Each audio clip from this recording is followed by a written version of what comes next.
Donald Trump is speaking in the Oval Office. He's taking some questions at the moment as well. We'll just run this for a moment to see what he's talking about. Do nothing. And I say, when they spit, you hit. Do whatever you want. You do whatever the hell you want. I watched it so sick it made me. For 4 years, I had to sit home and watch people screaming at policemen and spitting in their face, and they weren't able to do anything. They just had to grin and bear it. They're standing up like a piece of steel. And a woman, in many cases, women, you can see they're professional agitators. I had one the other night. I had 4 the other night, all in one group, total phonies.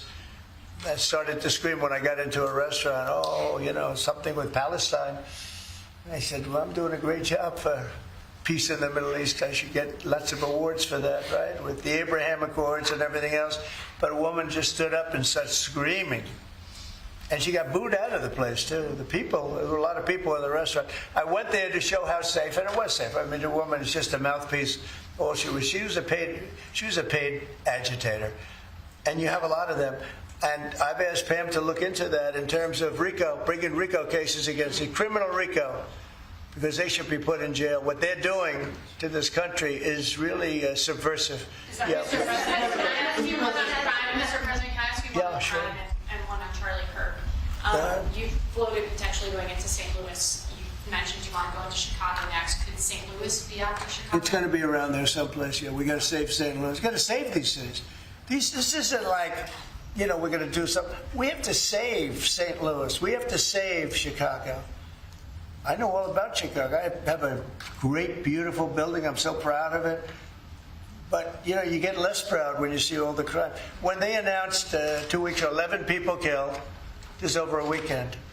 I think they said 38 people shot and 11 people dead. And then you watch Pritzker get up and say, we've got crime under control. And I will say that Cash and the FBI did a good job. With a very light force, they went in, and for about 4 months, Cash or so, they've been working on keeping crime down. They have brought the numbers down a little bit. But those are the easy numbers. You know, the first 20, 25% are the easy numbers. That's where it gets. Then you have to bring in the big forces, right, which is what we always intended to do. But I think the FBI's done a very good job. In particular, in Memphis and Chicago, they brought it down a little bit.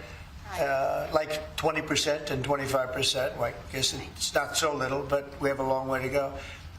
We think Chicago is going to be next, and we'll get to St. Louis also. And on Charlie Kirk's assassination. And New Orleans we want to get to, too.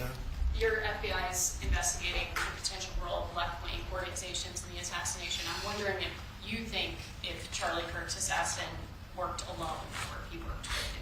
I don't know. I mean, I can tell you he didn't work alone on the Internet, because it seems that he became radicalized on the Internet. That's just by watching same things that you're watching and hearing.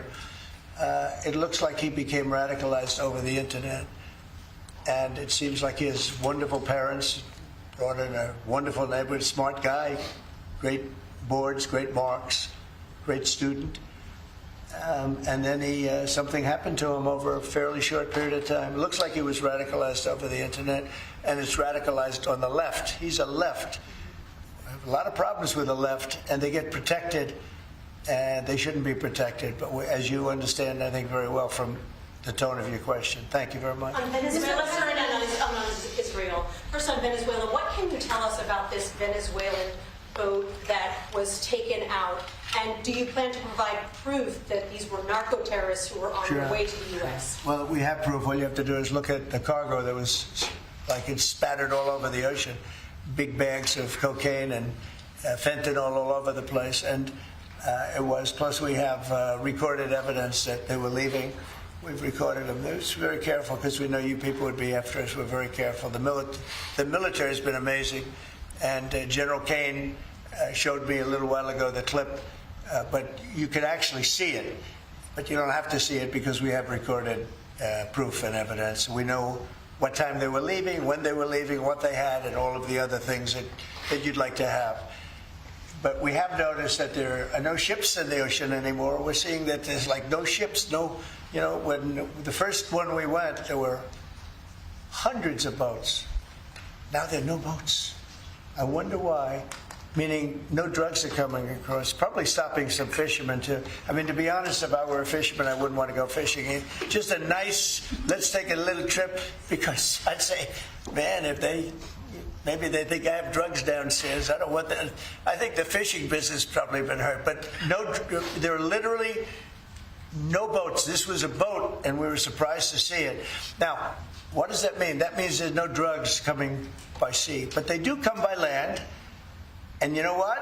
We're telling the cartels right now, we're going to be stopping them too.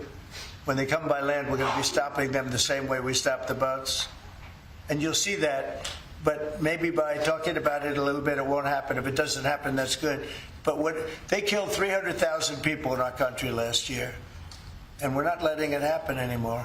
And then on Israel, did Bibi Netanyahu speak to you directly to alert you that Israel was going to be striking Hamas sites in Qatar? No, he didn't. No, he didn't. Yeah, go ahead. How did you learn of it? Same way you did.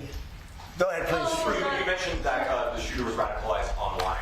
I think so. You know, by the way, when I say that, that's my opinion.